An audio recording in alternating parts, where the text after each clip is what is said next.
transformasi institusi Polri yang memunculkan sebuah monster dan mafia yang begitu menggurita. Istilahnya Menko Polhukam Pak Profesor Mahfud MD, ada mabes di dalam mabes. Artinya apa? Ternyata negara ini memelihara geng kejahatan yang sebenarnya itu justru akan menghancurkan sebuah negara. Insya Allah kalau Muslim bersatu pasti menang. Karena apa Pak? Oligarki di Indonesia ini untuk memecah belah umat Islam di Indonesia itu membiayai 20 triliun.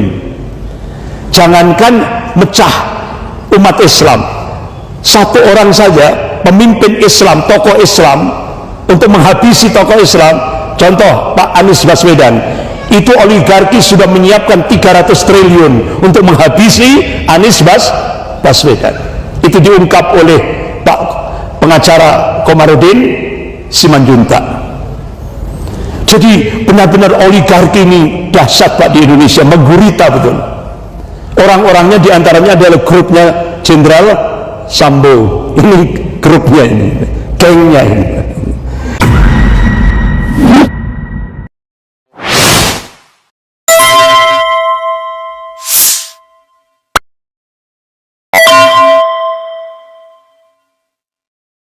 May yahdihillahu fala mudilla lahu wa may yudlil fala hadiya lahu. Asyhadu an la ilaha illallah wahdahu la syarika lahu wa asyhadu anna Muhammadan abduhu wa rasuluh. Ya ayyuhalladzina amanu taqullaha haqqa tuqatih wa la tamutunna illa wa antum muslimun. Ya ayyuhan nasu taqu rabbakum alladzi khalaqakum min nafsin wahidah wa khalaqa minha zawjaha wa batha minhuma rijalan katsiran wa nisaa wattaqullaha alladzi tasaaluna bihi wal arham innallaha kana 'alaikum raqiba. Ya ayyuhalladzina amanu taqullaha wa qulu qawlan sadida yuslih lakum a'malakum wa yaghfir lakum dhunubakum wa may yuti'illaha wa rasulahu faqad faza fawzan 'azima. Amma ba'd, fa inna asdaqal hadits kitabullah wa khairul hadi Muhammadin sallallahu alaihi wasallam wa syarrul umur muhdatsatuha wa kullu muhdatsatin bid'ah wa kullu bid'atin dhalalah wa kullu dhalalatin finnar.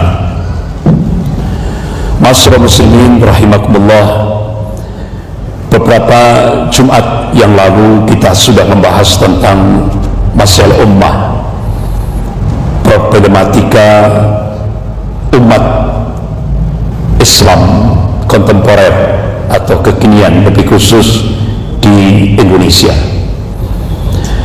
Kita sudah membahas, bahkan yang terakhir kita sudah membahas tentang transformasi institusi Polri yang memunculkan sebuah monster dan mafia yang begitu menggurita. Istilahnya Menko Polhukam Pak Profesor Mahfud MD, ada mabes di dalam mabes. Artinya apa? Ternyata negara ini memelihara geng kejahatan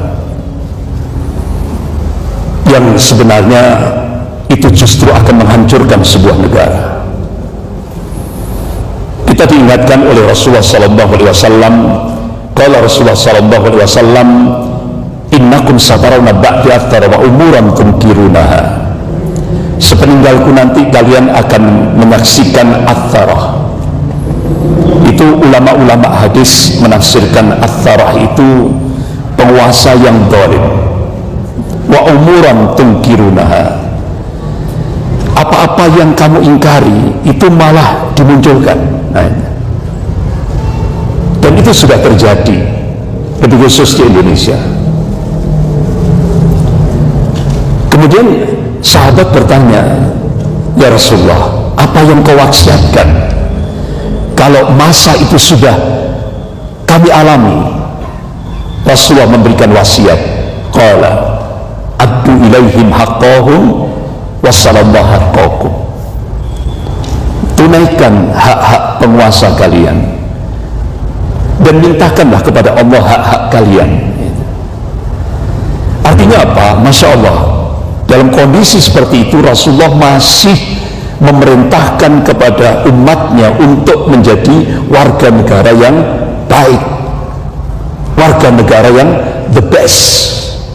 Itulah akhlak yang diajarkan oleh Rasulullah dalam kehidupan berbangsa dan bernegara. Ya. Nah, sekarang bagaimana konkretnya? Nah, ini sebagai solusi syar'i yang diberikan oleh Allah dan Rasulnya ketika kita menghadapi kondisi seperti itu. Rasulullah mengingatkan, qala Rasulullah sallallahu alaihi wasallam, satakunu ba'di ummara, sepeninggalku nanti kalian akan menyaksikan ummara. Ummara itu penguasa. Man dakhala alaihim wa saddaqa bikadzibihim wa anahum ala dhulmihim falaysa minni wa lastu minhu wa laysa yaridu alayya al-khawf. Jika kalian membenarkan kebohongan penguasa kalian dan kalian mendukung kezaliman penguasa kalian, kalian bukan golonganku dan aku bukan golonganmu. Tegas Rasulullah seperti itu. Walaysa yaridu alayya al-khawf, dan kalian tidak akan bisa menuju al-khawf, telaga Nabi yang sering kita dengar, yaitu telaga Al-Kautsar. Artinya pada saat puncak-puncak kehausan manusia nanti di yaumil akhir, umat Rasulullah yang ketika hidup di dunia dia membenarkan kebohongan penguasanya dan mendukung kezaliman penguasanya, dia akan tersingkir dari telaga Al-Kautsar. Dan itu ulama-ulama hadis mencoba mencari hadis-hadis sahih dalam kutubus sittah dengan matan yang hadis yang sama, yaitu Al-Khautun Nabi. Ditemukan kurang lebih sekitar 34 hadis sahih. Isinya apa? Rasulullah mengabarkan Al-Khautun Nabi, telaga Nabi, yaitu telaga Al-Kautsar, itu panjangnya sepanjang perjalanan 1 bulan, lebarnya sepanjang perjalanan 1 bulan, gayungnya sebanyak bintang di langit, warnanya lebih putih dari susu, rasanya lebih manis dari madu, harumnya lebih harum dari mesik. Manakala umat Rasulullah mampu minum air telaga Al-Kautsar itu, dijamin tidak akan haus selama-lamanya. Tapi dari 34 hadis sahih yang ditemukan oleh ulama-ulama hadis dalam kutubus sittah itu, Rasulullah mengabarkan ada 2 kelompok umat Rasulullah yang tersingkir dari telaga Al-Kautsar itu. Yang pertama, ahlul bid'ah. Saya kira sudah paham. Yang kedua, ahlul maksiyah. Siapa ahlul maksiyah? Ini ketika hidup di dunia dia membenarkan kebohongan penguasanya, hoax dibenarkan, dia dukung kezaliman penguasanya. Ini akan tersingkir dari telaga Al-Kautsar.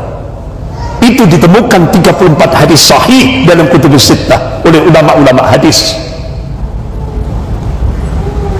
Sebaliknya kata Rasulullah, wa man lam yatahum alaihim wa lam yusaddiqhum bikadzibihim wa lam yu'inhum ala dhulmihim fa huwa minni wa ana minhu wa sayyidu alayya al-khawf. Rawahu Nasa'i fi Kitabil Imarah. Sebaliknya, jika kalian tidak membenarkan kebohongan penguasa kalian dan kalian tidak mendukung, ya, tidak mendukung kezaliman penguasa kalian, kalian golonganku dan aku golonganmu, kata Rasulullah. Wasayyidu aliyal haud, dan kalian bisa menuju al-haudun Nabi, telaga Nabi.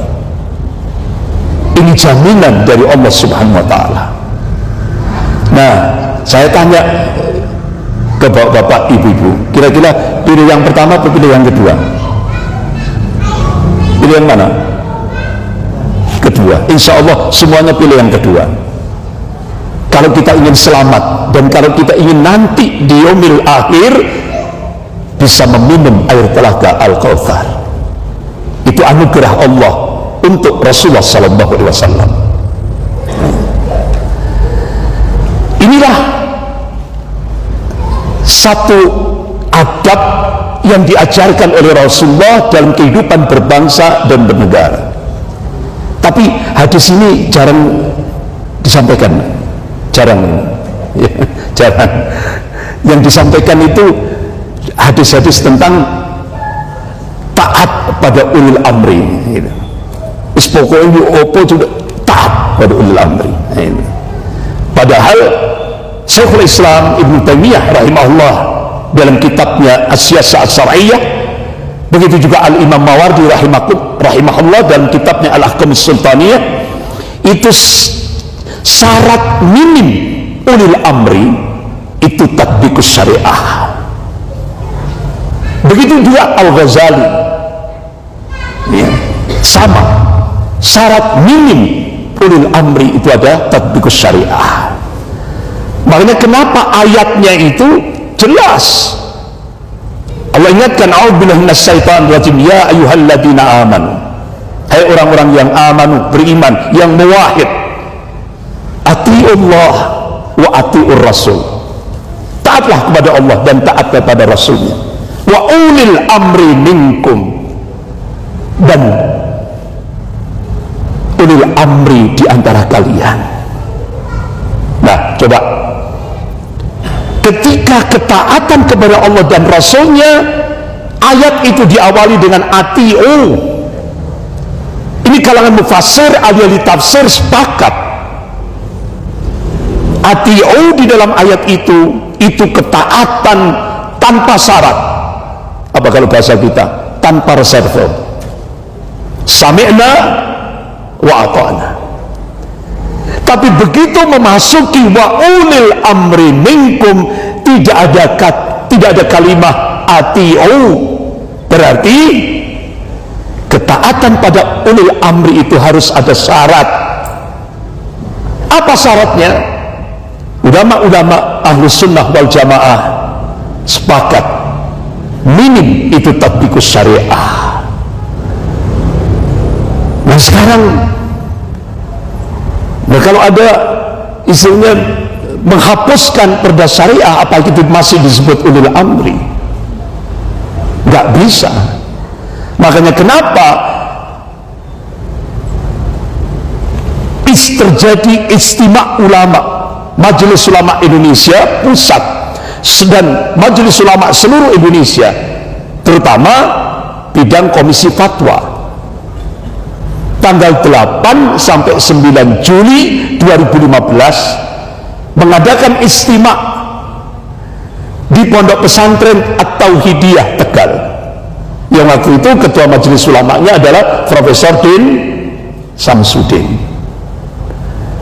Hasil rekomendasi dibacakan oleh Kiai Haji Tengku Zulkarnain, Allahumma yarham, sudah meninggal beliau. Jadi sejak tanggal 9 Juli 2015, ulil amri umat Islam seluruh Indonesia itu adalah ulama. Dan ini hasil fatwa Komisi Fatwa Majelis Ulama seluruh Indonesia ini. Profesor Din Samsudin menegaskan sebagai ketua MUI pusat waktu itu, ini mengikat umat Islam seluruh Indonesia. Itu 9 Juli 2015. Baru tahu apa, baru dengar apa, sudah lama dengarnya? Baru tahu ya. Nah itu baru dengar. Makanya ketika beberapa teman-teman aktivis itu, ya, teman-teman aktivis terutama kalangan pemuda-pemuda salaf, ini, ustadz-ustadz salaf yang muda-muda, itu saklek itu, tetap ulil amri. Akhirnya seniornya yaitu Ustadz Ja'far Umar Talib, Allahumma yarham, sudah meninggal beliau, itu yang pertama kali membawa, ya kan, manhaj salaf ke Indonesia. Itu sampai marah di Masjid Mujahidin Perak Barat Surabaya, ulil amri batukmu, sampai seperti itu. Kenapa?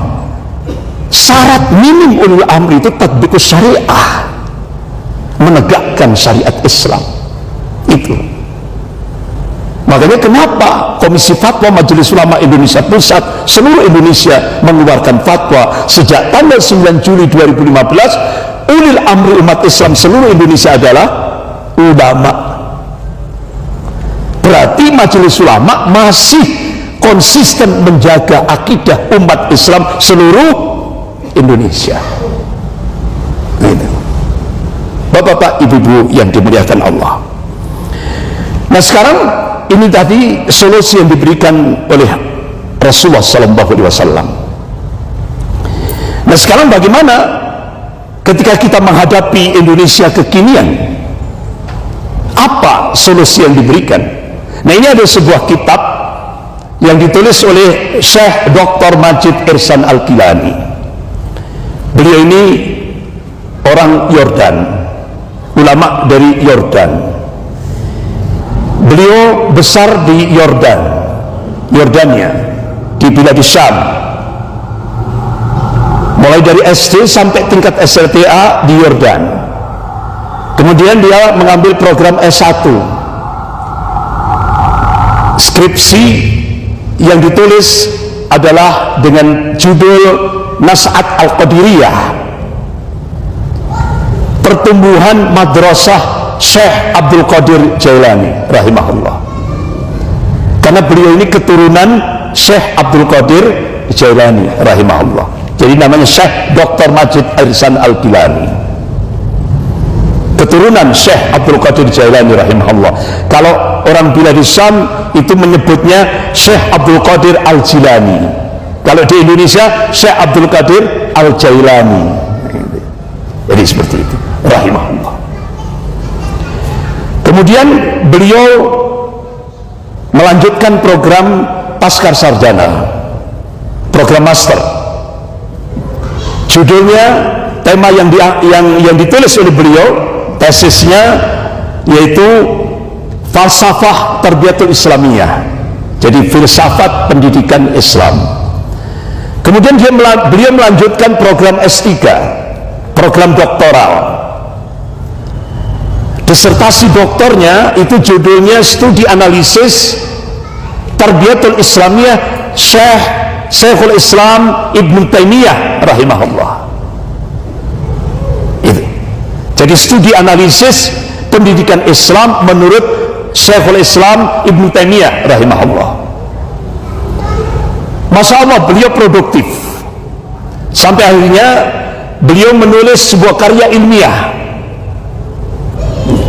judulnya Falsafah Tarbiyatul Islamiyah. Itu mendapatkan penghargaan tingkat dunia. Beliau mengalahkan 128 penulis karya ilmiah tentang falsafah Tarbiyatul Islamiyah, filsafat pendidikan Islam. Akhirnya beliau mendapatkan penghargaan dari Al-Farabi International Award tahun 2008, mengalahkan 128 penulis karya ilmiah tingkat dunia. Sehingga akhirnya kitab yang ditulis oleh beliau ini mendapatkan rekomendasi dari Universitas Islam Madinah Al-Munawwarah. Universitas Islam Madinah Al-Munawwarah. Sudah diterjemahkan dalam bahasa Indonesia. Judulnya Model Kebangkitan Umat Islam. Bapak-bapak, ibu yang dirahmati Allah, kita itu tahunya Al-Ghazali, sama Syekh Abdul Qadir Jailani rahimahullah, itu rata-rata Pak, kalau sudah kita kenal Al-Ghazali itu tasawuf, ya kan, sufi gitu.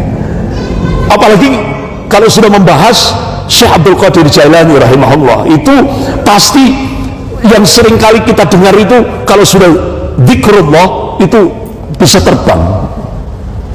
Itu yang kita dengar, ya kan? Itu yang kita dengar sampai di kampung-kampung itu, sampai ila hadratul Mustafa Syekh Abdul Qadir Jailani Al-Fatihah, tapi mendapat porsi tersendiri. Sementara Al-Ghazali enggak. Padahal diungkap dalam disertasi doktor ini. Jadi siapa gurunya Syekh Abdul Qadir Jailani rahimahullah? Itu Imam Al-Ghazali. Itu gurunya Syekh Abdul Qadir Jailani rahimahullah. Makanya diungkap dalam disertasi doktornya Syekhul Islam Ibn Taimiyah rahimahullah, itu sampai memanggil Imam Al-Ghazali itu dengan sebutan Abu Hamid Al-Ghazali. Jadi Syekhul Islam Ibn Taimiyah itu takdim sekali pada Imam Al-Ghazali. Itu diungkap dalam disertasi doktor yang ditulis oleh Syekh Dr. Majid Ihsan Al-Kilani. Bahkan Syekhul Islam Ibn Taimiyah senantiasa berada di garda terdepan kalau ada orang-orang yang mengkritik Al-Ghazali. Itu Syekhul Islam Ibn Taimiyah senantiasa berada di garda terdepan. Tapi kita di Indonesia informasinya salah, ya kan? Kita itu di Indonesia kalau sudah ngomong Al-Ghazali sama Syekhul Islam Ibn Taimiyah itu paradok, saling berlawanan. Sampai-sampai di kampung-kampung itu kalau sudah bahas Al-Ghazali itu NU, Syekhul Islam Ibn Taimiyah Muhammadiyah gitu. Tapi Masya Allah kita baru tahu dari disertasi doktor yang ditulis oleh Syekh Dr. Majid Ihsan Al-Kilani, ternyata Syekhul Islam Ibn Taimiyah takdim sekali pada Imam Al-Ghazali. Jadi dari disertasi doktor yang ditulis oleh Syekh Dr. Majid Ihsan Al-Kilani ini, beliau mengungkap Al-Imam Al-Ghazali bersama muridnya Syekh Abdul Qadir Jailani rahimahullah. Jadi ketika Imam Al-Ghazali masuk pada terminal ilmu kalam, beliau mengatakan ini ada kesesatan di dalamnya. Kemudian beliau begitu masuk ke terminal ilmu filsafat, Al-Ghazali ketika masuk ilmu filsafat ada kesesatan di dalamnya.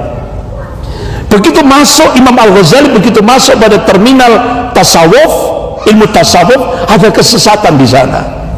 Dari 3 terminal yang dialami, proses yang dialami oleh Al-Imam Al-Ghazali rahimahullah ini, beliau menulis satu kitab Al-Munqidh Minad Dhalal, keselamatan dari kesesatan. Nah ini yang tidak pernah diungkap di tengah-tengah kaum muslimin, ya. Yang paling sering jadi rujukan ya sudah kitab Ihya Ulumuddin, itu aja sudah, ya kan? Tapi kitab Al-Munqidh Minad Dhalal ini tidak pernah diungkap. Padahal ini sampai Imam Al-Ghazali pada umur 55 tahun beliau wafat, meninggal dunia, di atas dadanya beliau pegang kitab Sahih Bukhari. Itu Masya Allah. Insya Allah beliau meninggal dalam keadaan husnul khatimah, umur 55 tahun Al-Ghazali meninggal. Nah sekarang Syekh Dr. Majid Ihsan Al-Kilani ini mencoba mengungkap tidak hanya person Imam Al-Ghazali, person Syekh Abdul Qadir Jailani rahimahullah muridnya, tapi beliau dalam disertasi doktornya ini beliau mencoba mengungkap dasarnya itu filosofi historis. Bagaimana kondisi umat pada masa Imam Al-Ghazali dan muridnya Syekh Abdul Qadir Jailani rahimahullah. Ternyata bapak-bapak ibu yang dirahmati Allah, kondisi umat pada masa 2 tokoh ulama ini hampir mirip-mirip seperti di Indonesia ini, yang Indonesia kekinian gitu. Jadi benar-benar, tapi ya kalau dipaskan tidak pas, masih jauh, masih lebih berat masanya Al-Ghazali, kondisi umat pada saat itu. Jadi kondisi umat pada masa Imam Al-Ghazali dan muridnya Syekh Abdul Qadir Jailani waktu itu, umat benar-benar dalam kondisi lemah. Ya. Jadi pada masa itu ulama yang muncul itu lebih banyak ulama su'. Ulama su' itu kata Ibnu Qudamah dalam kitabnya Minhajul Qasidin, ciri ulama su' itu adalah ulama yang dengan ilmunya dia bernikmat-nikmat dengan dunia, ulama yang dengan ilmunya dia mencari kedudukan di sisi ahli dunia. Itulah ulama su'. Makanya kenapa Rasulullah mengabarkan ulama su' itu manusia yang paling jahat di kolom bumi ini. Makanya kenapa Rasulullah sampai khawatir. Qala Rasulullah sallallahu alaihi wasallam, innama akhafu ala ummati a'immatal mudillin, rawahu Tirmidzi. Yang aku khawatirkan atas umatku yaitu ketika munculnya pemimpin yang menyesatkan umat. Itu yang dikhawatirkan oleh Rasulullah, ya. Yang menyesatkan umat. Nah itu pada masa Al-Ghazali itu mayoritas ulama su'. Kemudian penguasanya pada saat itu, penguasanya benar-benar hubbud dunia, luar biasa, sudah hulu berlebihan, sampai-sampai digambarkan itu yang namanya perhiasan emas itu kan sebenarnya untuk kaum wanita. Ini saking berlebihannya itu pada masa penguasa pada masa Al-Ghazali dan Syekh Abdul Qadir Jailani itu keledai itu sampai dikasih perhiasan emas, keledai. Ini kan sudah hulu berlebihan sudah. Sementara pada masa Imam Al-Ghazali dan muridnya Syekh Abdul Qadir Jailani rahimahullah, aliran-aliran sesat itu masya Allah luar biasa, menjamur aliran-aliran sesat. Bahkan penyakit ta'assub, fanatik kelompok, fanatik golongan, itu dahsyat. Akhirnya apa yang terjadi? Pasukan salib melakukan serangan sehingga hancur lebur kondisi umat Islam pada masa itu. Nah pertanyaannya, apa yang ditulis oleh Syekh Dr. Majid Ihsan Al-Kilani, Al-Ghazali bersama muridnya Syekh Abdul Qadir Jailani mencoba melakukan perubahan di tengah-tengah umat itu. Bagaimana caranya? Imam Al-Ghazali dan muridnya Syekh Abdul Qadir Jailani mencoba menjadikan surah Ar-Ra'd ayat 11, surah Ar-Ra'd ayat 11 itu dijadikan pijakan untuk merubah umat pada masa itu. A'udzubillahi minasyaitonir rajim. Innallaha la yughayyiru ma biqaumin hatta yughayyiru ma bi anfusihim. Sesungguhnya Allah tidak akan merubah kondisi satu kaum hingga kaum itu merubah apa yang ada pada dirinya sendiri. Ini quantum change, quantum perubahan yang diberikan Allah. Allah tidak akan merubah kondisi satu kaum hingga kaum itu merubah apa yang ada pada dirinya sendiri. Bapak-bapak, ibu-ibu yang dirahmati Allah, ini yang dijadikan pijakan oleh Al-Ghazali bersama muridnya Syekh Abdul Qadir Jailani. Kemudian pijakan yang kedua yaitu hadis.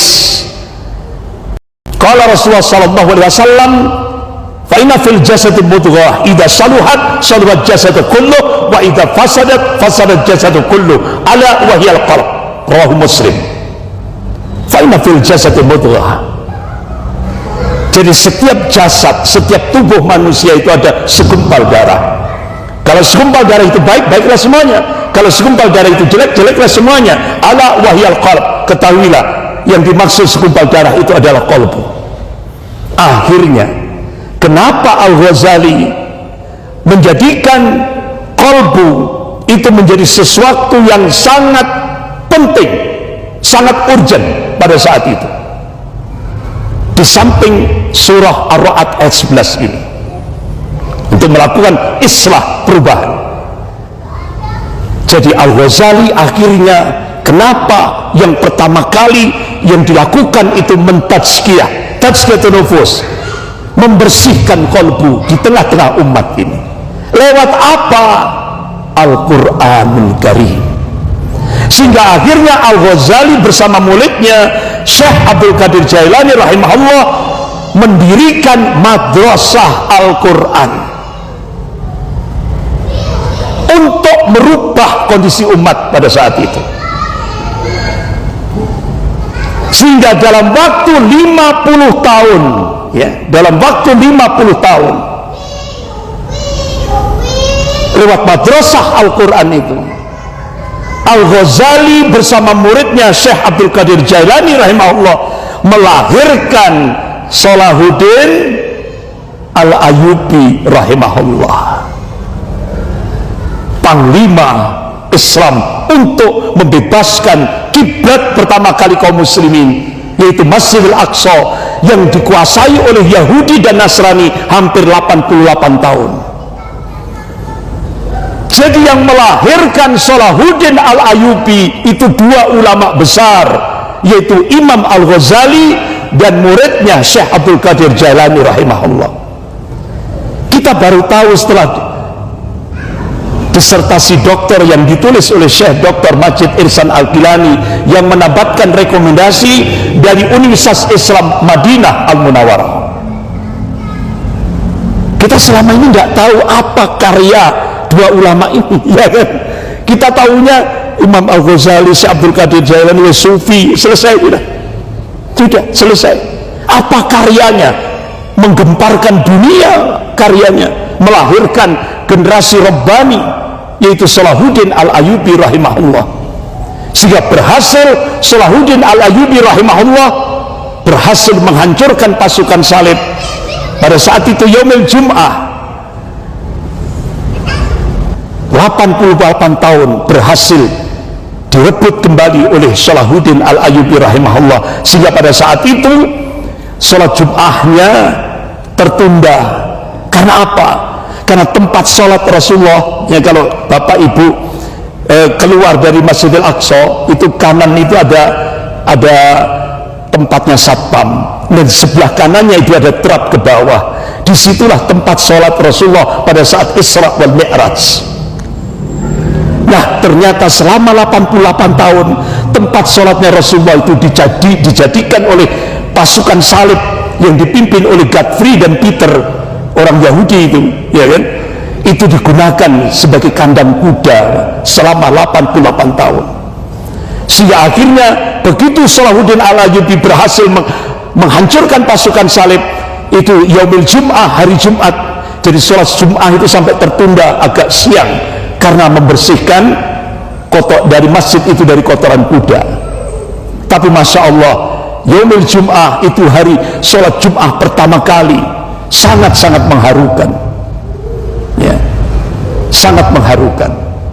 Nah, bapak-bapak, ibu yang dirahmati Allah, Masya Allah, ternyata kitab yang ditulis oleh Syekh Dr. Majid Ihsan Al-Gilani ini sudah dipraktekkan di Indonesia sekian tahun yang lalu oleh ulama-ulama kita. Makanya bapak ibu bisa lihat sekarang di seluruh Indonesia. Bahkan ketika saya diundang Pertamina di Balikpapan, saya diajak panitia untuk masuk ke pedalaman Kalimantan. Masya Allah, ternyata di sana ada pondok pesantren tahfidzul Quran. Bapak ibu bisa lihat di seluruh Indonesia sekarang, di mana-mana muncul pesantren tahfidzul Quran, geria Quran, rumah Quran, kampung Quran. Di mana ada kampung Quran, ya kan? Nah ini, Masya Allah. Jadi ulama-ulama kita itu sudah mencontoh untuk menyongsong Indonesia ke depan apa yang dilakukan oleh Imam Al-Ghazali dan Syekh Abdul Qadir Jailani dipraktekkan di Indonesia. Oleh karena itu kita optimis, Pak, insya Allah, mudah-mudahan apa yang dimohonkan oleh ulama-ulama seluruh dunia ketika mengadakan istimewa, ya Allah, jadikan umat Islam di Indonesia menjadi pemantik awal Safatul Islamiyah. Mudah-mudahan itu dikabulkan oleh Allah Subhanahu wa Ta'ala. Karena apa? Ketika saya sebelum pulang, saya transit ke Turki, saya nginap di Turki. Masya Allah, saya melihat sendiri yang namanya lembaga-lembaga pendidikan Islam di Turki itu mata pelajaran eskulnya itu bahasa Indonesia. Itu jadi pertanyaan, kenapa ulama-ulama di Turki itu sudah meyakini insya Allah berdasarkan nas-nas syar'i yang diungkap oleh Syekh Dr. Abu Bakar Al-Awidah, itu pemantik awal Sofatul Islamiyah insya Allah Allah akan munculkan dari arah timur, yaitu Indonesia.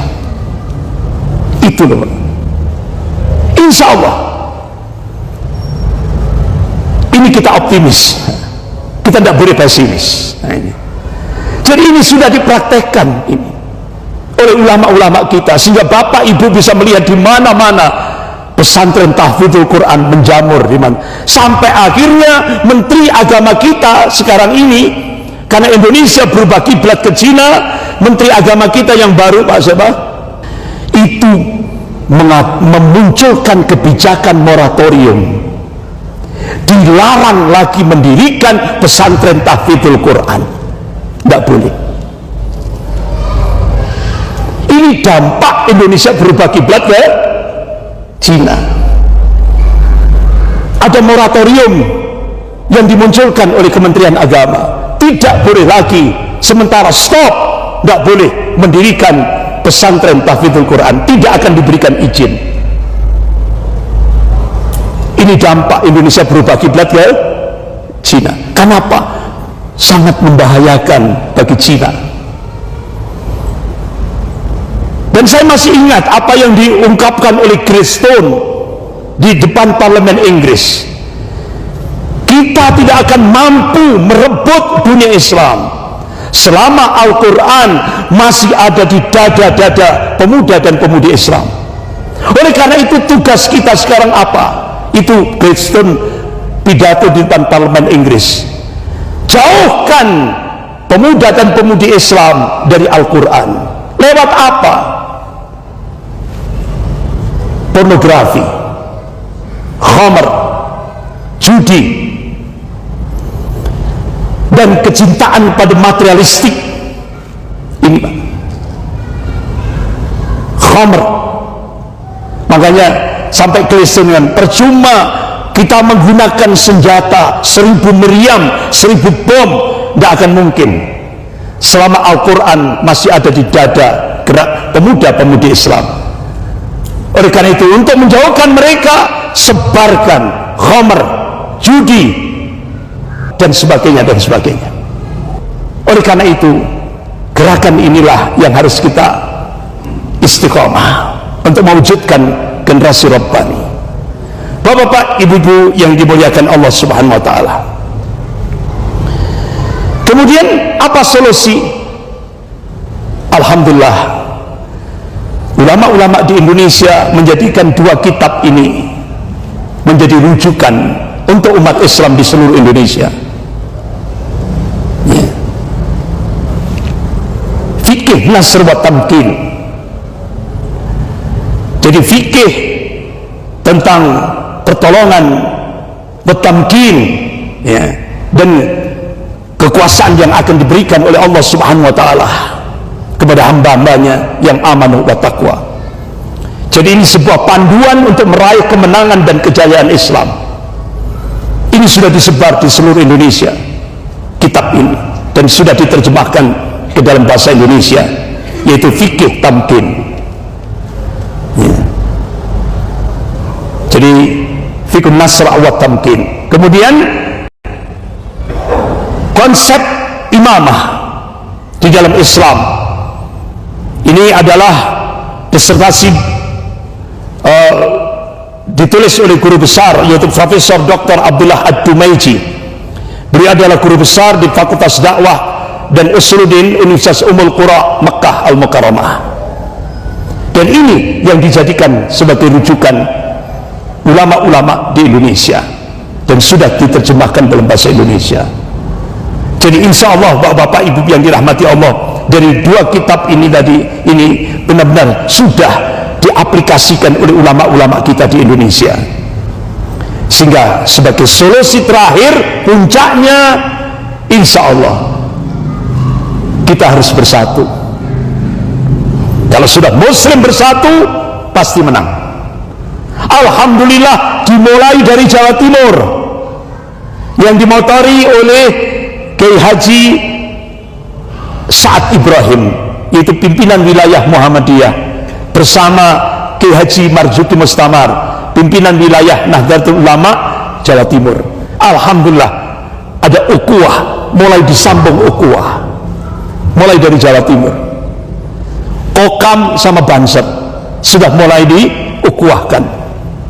Akhirnya gayung bersambut, pimpinan pusat Muhammadiyah melakukan ukhuwah, menyambung ukhuwah dengan pimpinan besar Nahdlatul Ulama, yaitu Kiai Haji Yahya Stakuf. Alhamdulillah beliau datang ke kantor pimpinan pusat Muhammadiyah untuk menyatukan ini. Ini solusi. Alhamdulillah solusi ini sudah dipraktekkan oleh ulama-ulama kita, ormas-ormas kita di Indonesia untuk menyongsong Indonesia ke depan. Insya Allah kalau Muslim bersatu pasti menang. Karena apa Pak? Oligarki di Indonesia ini untuk memecah belah umat Islam di Indonesia itu membiayai 20 triliun. Jangankan mecah umat Islam, satu orang saja pemimpin Islam, tokoh Islam, untuk menghabisi tokoh Islam, contoh Pak Anies Baswedan, itu oligarki sudah menyiapkan 300 triliun untuk menghabisi Anies Baswedan. Itu diungkap oleh Pak pengacara Komarudin Simanjuntak. Jadi benar-benar oligarki ini dahsyat Pak di Indonesia, menggurita betul. Orang-orangnya diantaranya adalah grupnya Jenderal Sambo. Ini grupnya ini, gengnya ini. Saya kira gitu Bapak-bapak Ibu yang dirahmati Allah. Inilah solusi syar'i yang diberikan oleh Allah dan Rasulnya.